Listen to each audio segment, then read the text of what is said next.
Landasan udara rahasia Amerika Serikat ditemukan di Iran. Informasi ini semakin menguat pada hari Selasa, 28 April 2026. Titik utamanya adalah sebuah landasan aspal yang terletak di daerah terpencil, dekat Isfahan, di dalam wilayah Iran, dekat dengan zona sensitif yang terkait dengan program nuklir rezim tersebut. Laporan ini masih beredar tanpa konfirmasi independen, namun telah memicu kewaspadaan serius.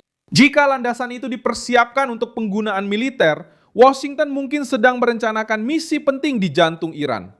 Saya akan segera memberitahumu semua itu, tapi sekarang kamu pasti ingin berlangganan saluran ini agar tetap mendapatkan informasi terbaru, informasi secara real time, dengan kualitas jurnalistik terbaik yang pernah ada, dengan standar kredibilitas Milson Alves.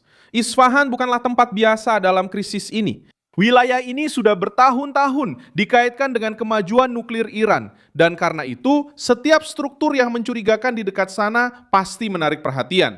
Dalam berita yang beredar, jalur beraspal itu tidak tampak seperti jalan biasa. Itu akan menjadi landasan yang terisolasi, dibuka di area yang tidak ramai, dengan ukuran dan bentuk yang menimbulkan kecurigaan akan digunakan oleh pesawat dan helikopter. Dalam situasi perang, ini bisa berarti dukungan untuk masuknya pasukan, pengangkutan peralatan, atau penarikan material sensitif. Dampaknya langsung terasa, karena Iran sudah berada di bawah tekanan di berbagai lini. Blokade Laut Amerika masih berlangsung. Selat Hormuz menjadi pusat perselisihan, negosiasi terhenti, dan pengawasan Amerika Serikat di wilayah tersebut meningkat. Sekarang kemungkinan adanya landasan pacu di dekat Isfahan semakin memperberat krisis ini. Tekanan sepertinya tidak hanya datang dari laut, tapi juga bisa sedang dipersiapkan dari udara, dengan rute-rute tersembunyi dan operasi yang direncanakan secara diam-diam. Di pusat pergerakan ini ada Amerika Serikat, Israel, dan rezim Iran. E a Guarda Revolucionária. Washington berusaha mencegah Teheran menggunakan perang dan penutupan jalur sebagai cara untuk mengulur waktu dalam program nuklirnya. Iran berusaha menunjukkan perlawanan dan mengatakan tidak menerima perintah dari luar. Tetapi rangkaian peristiwa menunjukkan pengepungan yang semakin ketat. Kapal-kapal dihentikan, pesawat-pesawat memantau wilayah tersebut, dan sekarang muncul kecurigaan adanya struktur rahasia di dalam wilayah Iran sendiri. Usulan terbaru dari Teheran untuk mengakhiri krisis tidak disukai oleh Trump. Usulan dari Iran, menurut informasi yang beredar di Washington, adalah untuk menghentikan blokade, membuka kembali Selat Hormuz, dan membiarkan diskusi nuklir dilakukan nanti. Bagi Amerika Serikat, itu berarti memberi napas baru bagi rezim tersebut. Donald Trump menginginkan sebaliknya, membahas uranium yang diperkaya sekarang, saat Teheran sedang berada di bawah tekanan. Itulah sebabnya kebuntuan terus berlanjut dan risiko militer semakin meningkat. Inilah inti dari konflik tersebut. Iran berusaha untuk mengulur waktu. Amerika Serikat berusaha mencegah agar waktu tersebut tidak menjadi keuntungan strategis. Kemungkinan adanya landasan di Isfahan menjadi tanda persiapan dalam konteks ini. Jika sebuah misi diperlukan, maka misi itu akan membutuhkan dukungan di darat, pengendalian udara, intelijen, dan evakuasi cepat. Tidak ada satupun dari hal itu yang cocok dengan tindakan spontan. Semua itu membutuhkan aksi yang terencana. Pada saat yang sama, blokade di laut terus memberikan tekanan. Marinir dari unit ekspedisi ke-31 menaiki kapal dagang Blue Star 3 di Laut Arab karena dicurigai mencoba menuju pelabuhan-pelabuhan Iran. Setelah pemeriksaan, kapal tersebut dibebaskan karena para militer menyimpulkan bahwa kapal itu tidak akan singgah di Iran. Meskipun begitu, pesannya jelas. Kapal manapun yang dicurigai bisa dihentikan, digeledah, dan diwajibkan membuktikan tujuannya.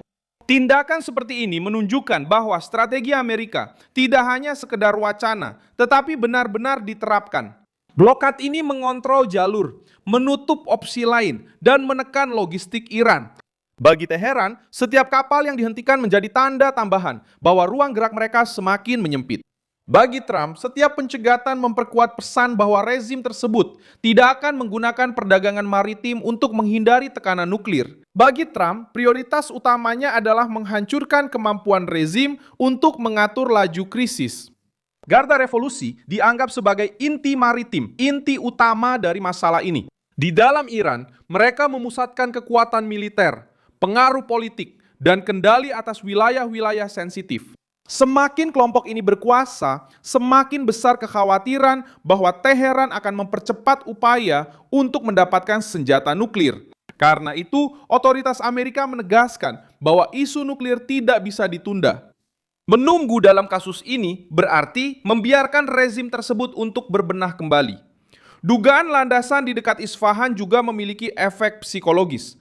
Bagi rezim yang berusaha menunjukkan kendali mutlak, kecurigaan adanya struktur seperti itu di dalam wilayahnya merupakan pukulan berat. Hal itu menunjukkan kegagalan pengawasan, keberadaan intelijen asing, dan kerentanan di dekat wilayah vital. Meskipun konfirmasi penuh masih belum ada, keraguan itu sudah menggerus kredibilitas. Iran harus menjelaskan bagaimana sebuah jalur mencurigakan bisa muncul di wilayah yang begitu sensitif. Teheran mencoba merespons dengan retorika kedaulatan. Otoritas yang terkait dengan pertahanan menyatakan bahwa Amerika Serikat tidak berada dalam posisi untuk mendikte kebijakan kepada negara-negara merdeka. Namun, pernyataan tersebut kehilangan kekuatan ketika kenyataan menunjukkan hal yang berbeda. Rezim tersebut berpidato sambil menghadapi blokade, pengawasan, tekanan ekonomi, dan kecurigaan terhadap infiltrasi. Narasi kekuatan menjadi goyah karena krisis tidak berhenti di perbatasan. Krisis itu tampaknya telah masuk ke ranah internal Iran. Trump juga menyatakan bahwa Iran telah memberitahu Amerika Serikat bahwa mereka sedang dalam keadaan kolaps dan meminta pembukaan kembali Selat Hormuz. Meskipun pernyataan itu merupakan bagian dari perang informasi, hal itu menekan kepemimpinan Iran di hadapan publik mereka sendiri dan di hadapan para sekutu. Situasi internal meningkatkan risikonya. Ada keraguan tentang siapa yang benar-benar memimpin Teheran dan seberapa besar pengaruh garda revolusi dalam pengambilan keputusan saat ini. Dalam krisis sebesar ini, kebingungan di puncak kekuasaan bisa berakibat fatal. Sebuah rezim yang terpecah lambat dalam bernegosiasi merespons tekanan dengan buruk dan bisa melakukan kesalahan. Amerika Serikat tampaknya memanfaatkan titik ini dengan terus menjaga Iran dalam ketegangan. Oleh karena itu, landasan di Isfahan tidak boleh dianggap sebagai detail yang terpisah. Itu muncul bersamaan dengan pencegatan di Laut Arab, kebuntuan nuklir, blokade pelabuhan, ketegangan tinggi di Selat Hormuz, dan kehadiran militer Amerika. Gabungan dari semua elemen ini menunjukkan fase tekanan yang lebih keras. Washington ingin membuat Teheran tidak punya jalan keluar yang mudah, atau setuju membahas program nuklir sekarang, atau terus menghadapi pengepungan dan risiko eskalasi. Misi penting yang sedang dalam perjalanan mungkin tidak akan diumumkan dalam wawancara. Bisa jadi sedang dipersiapkan secara bertahap. Pertama, blokade laut, lalu pengawasan udara. Selanjutnya, penindakan terhadap kapal-kapal yang dicurigai. Sekarang, kemungkinan landasan dekat Isfahan. Setiap langkah menunjukkan bahwa Amerika Serikat tidak hanya ingin menahan Iran, mereka ingin siap bertindak jika rezim tersebut bersikeras untuk mengulur waktu. Pada akhirnya pesannya sederhana dan tegas. Iran berusaha menunjukkan perlawanan, tetapi tampak semakin terkepung.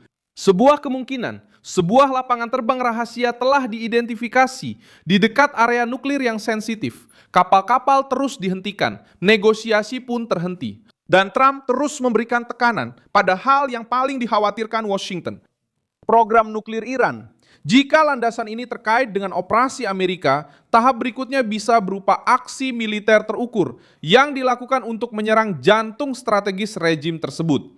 Beri like pada video ini, subscribe ke channelnya, dan di akhir nanti cek komentar agar kamu bisa semakin terlibat dengan komunitas Milson Alves.